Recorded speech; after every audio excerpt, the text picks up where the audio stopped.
Hello friends, कैसे हैं आप? आपका एक बार फिर से हमारे YouTube channel hi fi education पर स्वागत है। मैं आपकी अपनी संगीता दलाल। आज का हमारा टॉपिक है वर्ण विचार।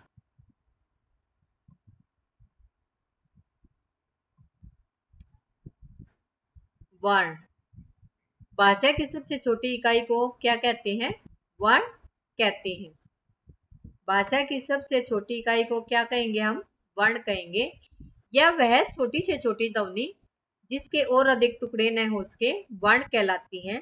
जैसे ए, ए, आ, उ, री, ए, आई, ओ, औ, कै, ख, ग। इस तरीके से ये हमारे किसके एग्जाम्पल है? वर्ण के। क्या मैं, कै, मैं, कम को वर्ण कह सकती हूँ? जी नहीं, क्योंकि इसके टुकड़े हो सकते हैं। कै प्लस मैं, कै प्लस मैं। क्या मैं इसके और अधिक टुकड़े कर सकती हूँ? जी हाँ, मैं इसके और अधिक टुकड़े कर सकती हूँ। कै में से मैं ए को निकाल लूंगी। कै हलन प्लस ए, कै हलन प्लस ए प्लस में मैं हलन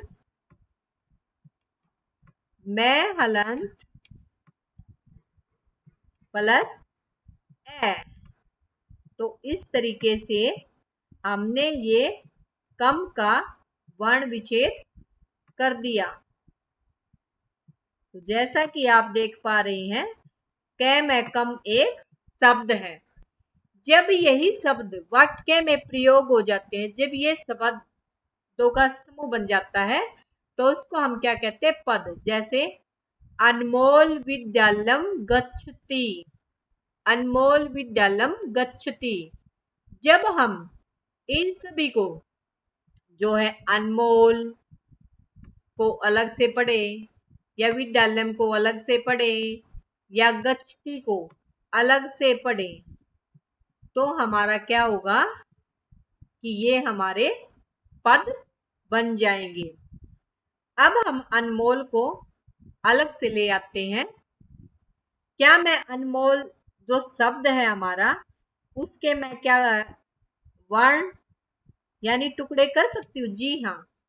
कैसे? ए प्लस न, ए, न, मो, ल। क्या मैं अनमोल को और अधिक टुकड़ों में तोड़ सकती हूँ? जी हाँ। ए प्लस न हलन प्लस ए प्लस मैं हलन प्लस ओ प्लस ल हलन प्लस ए। तो इस तरीके से मैंने अनमोल का क्या किया? वर्ण विच्छेद किया। अब ये हमारा क्या हो गया? वाक्य। ये हमारा हो गया पद, ये हमारा हो गया शब्द, और ये हमारा हो गया अक्षर, यानी जिसका क्षय न हो सके। इसी को हम वर्ण के नाम से भी जानते हैं। और ये हमारा हो गया वर्ण विच्छेद। अब हम देखते हैं कि जो भाषा की सबसे छोटी इकाई जिसे हम वर्ण कहते हैं, या वह छोटी से छोटी ध्वनि जिसके और अधिक टुकड़े न उसके, उसे वर्ण कहलाती है। के कितने भेद हैं? तो वर्ण के कितने भेद हैं? वर्ण के 3 भेद हैं। कितने भेद हैं वर्ण के? वर्ण के 3 भेद हैं। कौन कौन से? वो हमारे हैं स्वर, व्यंजन,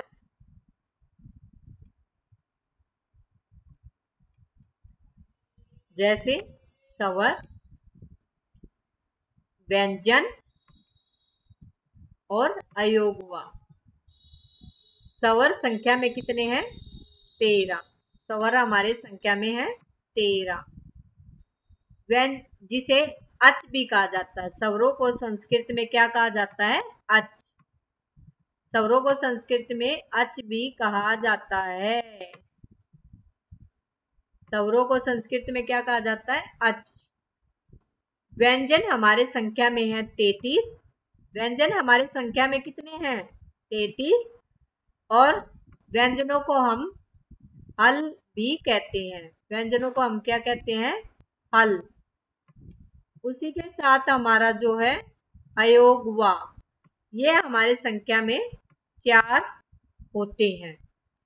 तो इस तरीके से हमने जाना कि वर्ण के 3 भेद होते हैं, स्वर, व्यंजन और अयोग वा संस्कृत के अनुसार।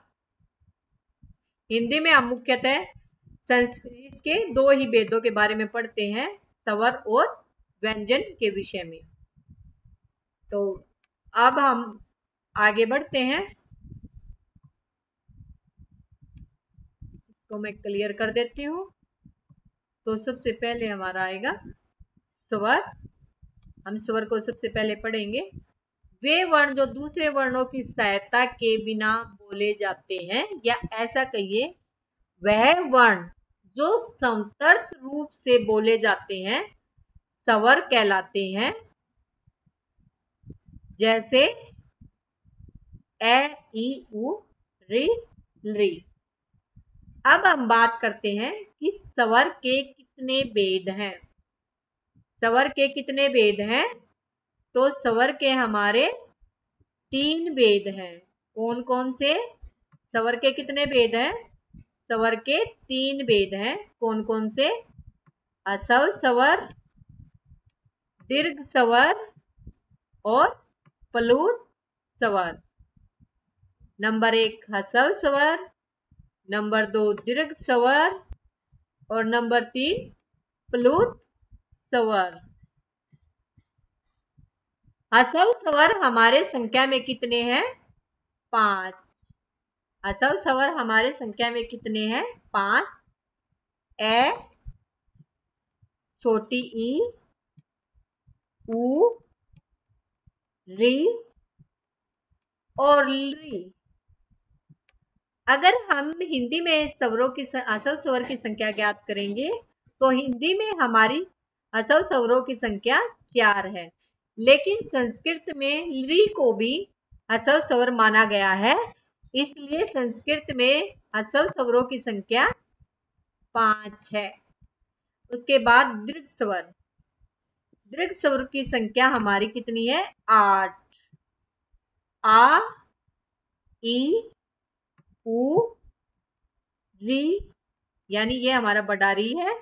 ए, आई, ओ, औ। प्लुत स्वर। प्लुत स्वर की हमारी कोई संख्या नहीं होती। इसे संस्कृत के 3 की तरह डिनोट किया जाता है, और जब हम इसका प्रोनंसिएशन करते हैं तो इसमें 3 मात्राओं का समय लगता है।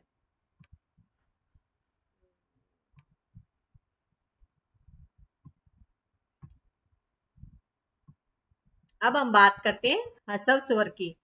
जिस स्वर के उच्चारण में एक मात्रा का समय लगे उसे हसव स्वर कहते हैं, यानी जिस स्वर के उच्चारण में कम से कम समय लगे।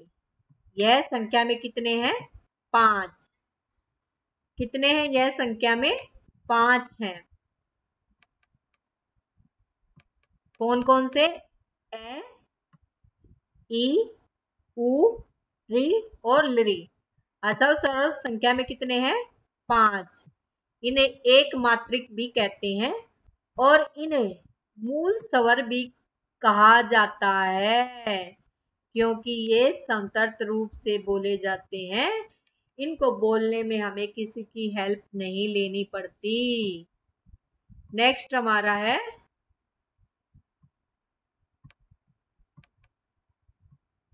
दीर्घ स्वर। जिन स्वरों के उच्चारण में 2 मात्राओं का समय लगे, यानी हसव स्वर से 2 गुना समय लगे, उसे दीर्घ स्वर कहते हैं, यह संख्या में कितने हैं? 8। दीर्घ स्वर संख्या में कितने हैं? 8। जैसे आ, ई, बडाऊ, बडारी, ए, आई, ओ, औ। क्या क्या है हमारा? आ, बड़ी ई, बडाऊ, बडारी, ए, आई, ओ, औ। अब जो हमारे ए, आई और ओ, औ हैं, ये हमारे संयुक्त स्वर के नाम से जाने जाते हैं। जैसे ए प्लस ई मिलकर बना ए, ए प्लस ए मिलकर बना आई, ए प्लस ऊ मिलकर बना हमारा ओ, और ए प्लस ओ मिलकर बना हमारा औ। तो इनको संयुक्त स्वर के नाम से भी जाना जाता है। तो इस प्रकार हमने जाना कि जिन स्वरों के उच्चारण में ह्रस्व स्वर से दुगना समय लगे या 2 मात्राओं का समय लगे उसे हम दीर्घ स्वर कहते हैं।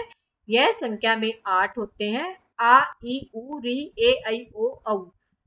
ए, आई, ओ, औ को संयुक्त स्वर के नाम से भी जाना जाता है। अब हम अगला पढ़ेंगे प्लुत स्वर। क्या पढ़ेंगे? प्लुत स्वर। जिस स्वर के उच्चारण में 3 मात्राओं का समय लगे उसे प्लुत स्वर कहते हैं। या जिस स्वर के उच्चारण में ह्रस्व स्वर से तिगुना समय लगे यानी 3 गुना समय लगे उसे हम प्लुत स्वर कहते हैं। स्वर के बाद जो 3 का चिन्ह लिखा जाता है उसी के द्वारा हम इसका प्रोनाउंसिएशन करते टाइम तिगुना टाइम लेते हैं, 3 गुना टाइम लेते हैं। जैसे ओम, राम, श्याम, कृष्णा आदि। तो इस तरीके से हमने जाना कि कैसे असव और दीर्घ स्वर हमारे हैं। तो thank you very much. Please मेरी वीडियो को लाइक कीजिए, शेयर कीजिए और सब्सक्राइब करना न भूलें चैनल को। धन्यवाद।